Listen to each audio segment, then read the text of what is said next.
ಪ್ರೀತಿಯ ವಿದ್ಯಾರ್ಥಿಗಳೇ, ಎಲ್ಲರಿಗೂ ಕುಣಬಿ ಬ್ರದರ್ಸ್ ಯೂಟ್ಯೂಬ್ ಚಾನಲ್ಗೆ ಸ್ವಾಗತ.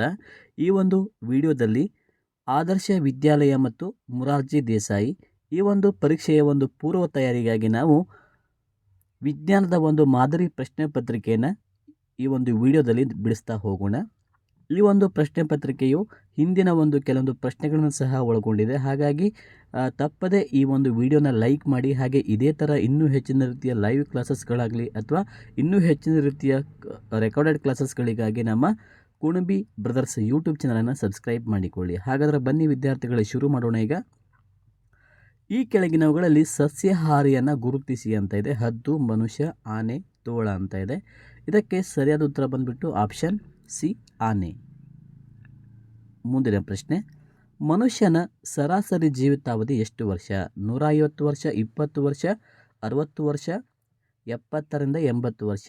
70ರಿಂದ 80 ವರ್ಷ ಇದು ಮನುಷ್ಯನ ಒಂದು ಸರಾಸರಿ ಜೀವಿತಾವಧಿಯೇ ಆಗಿದೆ.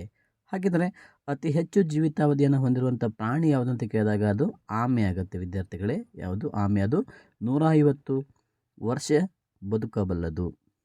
ಓಕೆನಾ. ನೆಕ್ಸ್ಟ್ ನೋಡಿ, ಜೀವದ್ರವ ಅಂತ ಯಾವುದನ್ನು ಕರೀತಾರೆ? ಎಣ್ಣೆ, ಜೇನುತುಪ್ಪ, ನೀರು, ಹಾಲು. ಇದು ನೋಡಿ, ಮೊರಾರ್ಜಿ 2023ರಲ್ಲಿ ಈ ಒಂದು ಪ್ರಶ್ನೆಯನ್ನೇ ಕೇಳಿದರು. ಜೀವದ್ರವ ಅಂತಂದರೆ ಡ್ಯಾಶ್ ಅಂತ ಹಾಕಿದರು. ಇದಕ್ಕೆ ಜೀವದ್ರವ ಅಂತಂದರೆ ನೀರು. ಆಪ್ಷನ್ ಸಿ ಸರಿಯಾದ ಉತ್ತರ. ಓಕೆ, ನೆಕ್ಸ್ಟ್ ನೋಡಿ.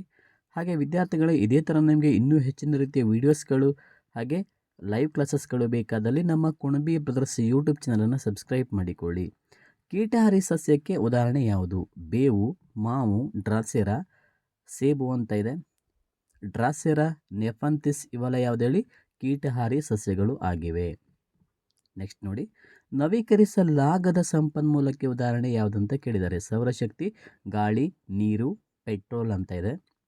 ನೋಡಿ, ಮುಗಿದು ಹೋಗುವಂಥ ಸಂಪನ್ಮೂಲ ಅಥವಾ ನವೀಕರಿಸಲಾಗದೇ ಇರುವಂಥ ಸಂಪನ್ಮೂಲ ಯಾವುದಂತ ಕೇಳಿದಾಗ ಇದು ಆಪ್ಷನ್ ಡಿ, ಪೆಟ್ರೋಲ್. ಇದು ಬಳಸಿದಷ್ಟು ಖಾಲಿಯಾಗ್ತಾ ಹೋಗ್ತದೆ. Option D is the right answer. Okay, next ನೋಡಿ, ಇದು ಪೆಟ್ರೋಲಿಯಂನ ಉಪ ಉತ್ಪನ್ನವಲ್ಲ. ಕಲ್ಲಿದ್ದಲು, ಮೇಣ, ಸೀಮೆ ಎಣ್ಣೆ, ಡೀಸೆಲ್. ಇದು ಯಾವುದು ಪೆಟ್ರೋಲಿಯಂನ ಉಪ ಉತ್ಪನ್ನ ಅಂತ ಕೇಳಿದಾಗ ಆಪ್ಷನ್ ಎ, ಕಲ್ಲಿದ್ದಲು. ಇದು ಪೆಟ್ರೋಲಿಯಂನ ಉಪ ಉತ್ಪನ್ನವಾಗಿಲ್ಲ. ನೆಕ್ಸ್ಟ್ ನೋಡಿ, ಗಾಳಿಯು ಈ ಕೆಳಗಿನ ಯಾವುದಕ್ಕೆ ಉದಾಹರಣೆ? ಮೂಲ ವಸ್ತು, ಸಂಯುಕ್ತ, ಮಿಶ್ರಣ, ಯಾವುದೂ ಅಲ್ಲ. ಆಪ್ಷನ್ ಸಿ, ಮಿಶ್ರಣಕ್ಕೆ ಗಾಳಿಯು ಒಂದು ಉದಾಹರಣೆ ಆಗಿರುವಂಥದ್ದು. ಓಕೆ, ನೆಕ್ಸ್ಟ್ ನೋಡಿ, ಕೆಳಗಿನ ಯಾವ ಆಹಾರದ ಪೋಷಕಾಂಶಗಳು ಬೆಳವಣಿಗೆಗೆ ಸಹಕರಿಸುವ ಆಹಾರ ಎನ್ನುವರು? ಆಪ್ಷನ್ ಬಂದ್ಬಿಟ್ಟು ನೋಡಿ, ಲಿಪಿಡ್ಗಳು, ಪ್ರೋಟೀನ್ಗಳು, ವಿಟಮಿನ್ಗಳು, ಆಮ್ಲಗಳು ಅಂತ ಇದೆ. ಇದಕ್ಕೆ ಸರಿಯಾದ ಉತ್ತರ ಆಪ್ಷನ್ ಬಿ, ಪ್ರೋಟೀನ್ಗಳು. ಇವು ದೇಹದ ಬೆಳವಣಿಗೆಗೆ ಸಹಕರಿಸುವಂಥ ಒಂದು ಆಹಾರದ ಅಂಶಗಳು ಆಗಿವೆ. ಓಕೆ, ನೆಕ್ಸ್ಟ್ ನೋಡಿ, ರಾಜುವಿಗೆ ಗಾಯವಾಗಿ 1 ವಾರ ಕಳೆಯಿತು, ಅವನ ಗಾಯವನ್ನು ಗುಣವಾಗಿಲ್ಲ. ಇದಕ್ಕೆ ಕಾರಣ ಏನು ಅಂತ ಕೇಳಿದರೆ ಜೀವಸತ್ವದ ಕೊರತೆ, ಪ್ರೋಟೀನ್ನ ಕೊರತೆ, ಔಷಧಿಯ ಕೊರತೆ, ವಿಶ್ರಾಂತಿಯ ಕೊರತೆ. ಇದಕ್ಕೆ ನಾವು ಪ್ರೋಟೀನ್ನ ಕೊರತೆ ಅಂತಂತ ಹೇಳ್ಬೋದು. ಪ್ರೋಟೀನ್ನ ಕೊರತೆಯಿಂದ ಅದು ರೋಗ ನಿರೋಧಕ ಶಕ್ತಿ ಕಡಿಮೆ ಆಗಿರುವಂಥದ್ದು. ಓಕೆನಾ. ನೆಕ್ಸ್ಟ್ ನೋಡಿ, ಸೌರವ್ಯೂಹದಲ್ಲಿ ಅತಿ ಪ್ರಕಾಶಮಾನವಾದಂತಹ ಗ್ರಹ ಯಾವುದು? ಸೌರವ್ಯೂಹದಲ್ಲಿ ಮಂಗಳ ಗ್ರಹ, ಶನಿ ಗ್ರಹ, ಶುಕ್ರ ಗ್ರಹ. ಇದಕ್ಕೆ ಸರಿಯಾದ ಉತ್ತರ ನೋಡಿ, ಸೌರವ್ಯೂಹದಲ್ಲಿ ಅತಿ ಪ್ರಕಾಶಮಾನವಾದಂತಹ ಗ್ರಹ ಯಾವುದು ಅಂತ ಕೇಳಿದಾಗ ಆಪ್ಷನ್ ಸಿ, ಶುಕ್ರ ಗ್ರಹ. ಹಾಗೆ ಇದನ್ನು ಬೆಳ್ಳಿ ಚುಕ್ಕಿ ಗ್ರಹ ಅಂತಲೂ ಸಹ ಕರೀತಾರೆ. ಹಾಗೆ ವಿದ್ಯಾರ್ಥಿಗಳು ನಿಮ್ಮೊಂದು ಪ್ರಶ್ನೆನ ಕೇಳ್ತೀನಿ. ಈಗ ಕೆಂಪು ಗ್ರಹ ಅಂತಂತೇಳಿ ಯಾವುದಕ್ಕೆ ಕರೀತಾರೆ? ಕಮೆಂಟ್ ಮಾಡಿ, ಉತ್ತರನ ಕಮೆಂಟ್ ಮಾಡಿ ತಿಳಿಸಿ. ಕೆಂಪು ಗ್ರಹ ಡ್ಯಾಶ್ ಯಾವುದಂತ ಉತ್ತರ ಕೊಡಿ ನೋಡೋಣ. ಓಕೆ, ನೆಕ್ಸ್ಟ್ ನೋಡಿ, ಕೆಳಗಿನವುಗಳಲ್ಲಿ ಯಾರು ಪರಿಸರ ವಿಜ್ಞಾನದ ಲೇಖಕರಾಗಿದ್ದಾರೆ? ಸಾಲುಮರದ ತಿಮ್ಮಕ್ಕ, ನಾಗೇಶ್ ಹೆಗಡೆ, ಸುಂದರಲಾಲ್ ಬಹುಗುಣ, ಪಾಂಡುರಂಗ್ ಹೆಗಡೆ ಅವರು. Option D right answer. Okay, next ನೋಡಿ,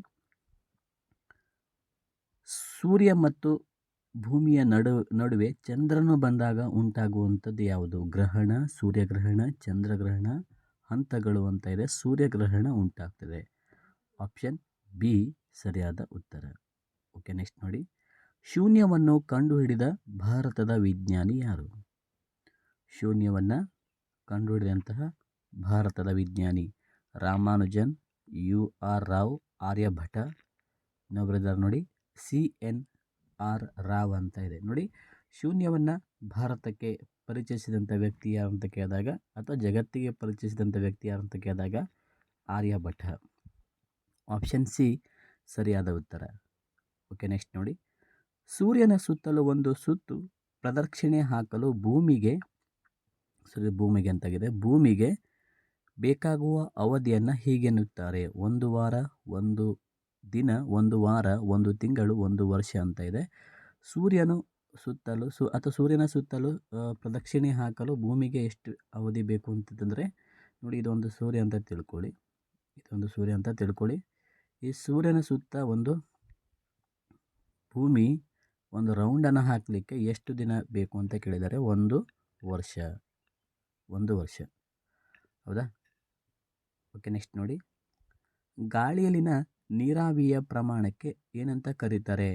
ವಾತಾವರಣ, ವಾಯುಮಾಲಿನ್ಯ, ತೇವಾಂಶ, ಜಲಮಾಲಿನ್ಯ ಅಂತ ಇದೆ. ಗಾಳಿಯಲ್ಲಿರುವಂತಹ ನೀರಾವಿಯ ಪ್ರಮಾಣಕ್ಕೆ ತೇವಾಂಶ ಅಂತೇಳಿ ನಾವು ಕರೀಬೋದು. ನೆಕ್ಸ್ಟ್ ನೋಡಿ. ಚೀಲದಲ್ಲಿ ಮರಿಯನ್ನು ಹೊತ್ತಿರುವಂತಹ ಪ್ರಾಣಿ ಯಾವುದು? ನೋಡಿ, ಇಲ್ಲಿ ಪ್ರಾಣಿ ಕಾಣಿಸ್ತಾ ಇದೆ. ಈ ಪ್ರಾಣಿ ಯಾವುದು ಅಂತ ಕೇಳಿದ್ದಾರೆ. ಹೌದಾ? ಈ ಪ್ರಾಣಿ ಯಾವುದು? ಚೀಲದಲ್ಲಿ ಮರಿಯನ್ನು ಹೊತ್ತಿರುವಂತಹ ಪ್ರಾಣಿ ತಿಮಿಂಗಲ, ಕಾಂಗರು, ಒಂಟೆ, ಆನೆ. ಇದು ಯಾವ ಪ್ರಾಣಿ? ಇದು ವೆರಿ ಗುಡ್. ಎಲ್ಲರೂ ನೋಡಿ, ಇದು ಕಾಂಗರು ಸರಿಯಾದ ಉತ್ತರ. ಇದು ಚೀಲದಲ್ಲಿ ಮರಿಯನ್ನು ಹೊಂದಿರುವಂಥ ಒಂದು ಪ್ರಾಣಿ ಆಗಿದೆ. ಓಕೆ, ನೆಕ್ಸ್ಟ್ ನೋಡಿ. ಸಸ್ಯದ ಆಕರ್ಷಣೀಯ ಭಾಗ ಯಾವುದು? ಬೇರು, ಎಲೆ, ಬೀಜಗಳು, ಹೂವು. ಸಸ್ಯದ ಆಕರ್ಷಣೀಯ ಭಾಗ ಯಾವುದು ಅಂತ ಕೇಳಿದಾಗ ಅದು ಹೂವು. ನೆಕ್ಸ್ಟ್ ನೋಡಿ.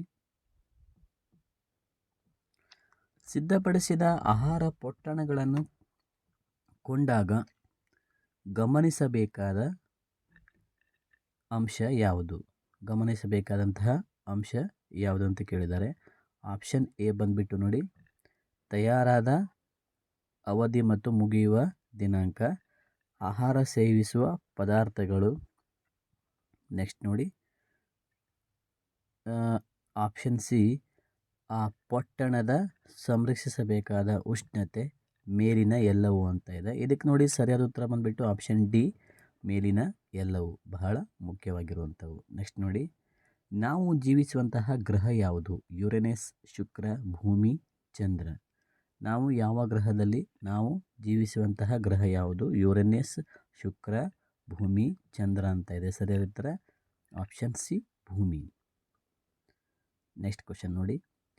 ಭಾರತ ದೇಶದಲ್ಲಿರುವ ಒಟ್ಟು ಕೇಂದ್ರಾಡಳಿತ ಪ್ರದೇಶಗಳ ಸಂಖ್ಯೆ ಎಷ್ಟು? ಇದು ಮೊರಾರ್ಜಿ 2025ರಲ್ಲಿ ನಡೆದಂಥ ಒಂದು ಎಕ್ಸಾಮ್ನಲ್ಲಿ ಈ ಕ್ವಶನನ್ನು ಕೇಳಿದರು.